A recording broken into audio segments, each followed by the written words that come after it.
नमस्कार, मी विजय मोरे, माजी महापौर बेळगाव, शांताई वृद्धाश्रमचा कार्याध्यक्ष आणि JNMC NSS advisory board member.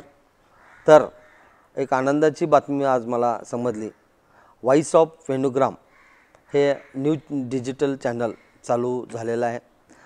ह्याच्या अगोदर सुद्धा त्यांनी 1 वर्ष अगोदरपासून चालू केलेलं आहे, पण त्यांनी माझ्यासमोर एक संकल्पना मांडली की बेळगाव शहरातले दिग्गज वेगवेगळ्या संस्था आणि पॉझिटिव्ह स्टोरी करण्याचं voice of Venugram digital channel चालू केलं आहे। त्याच्यासाठी मी समस्त बेळगाव शहराच्या वतीनं माजी महापौर नेत्यांना व्हॉइस ऑफ डिजिटल चॅनलला हार्दिक शुभेच्छा देतो आणि त्यांच्या ह्या कार्याला आमच्या बेळगाव शहरातील वेगवेगळे सोशल काम करत असलेल्या आणि वेगवेगळ्या सामाजिक समाजामध्ये काही चांगलं काम करत असलेल्या ह्या साऱ्यांना विनंती करू इच्छितो की व्हॉइस ऑफ वेणुग्रामला सहकार्य करावं आणि परत एकदा मी बेळगाव शहराच्या वतीनं व्हॉइस ऑफ वेणुग्रामला हार्दिक शुभेच्छा देतो। धन्यवाद।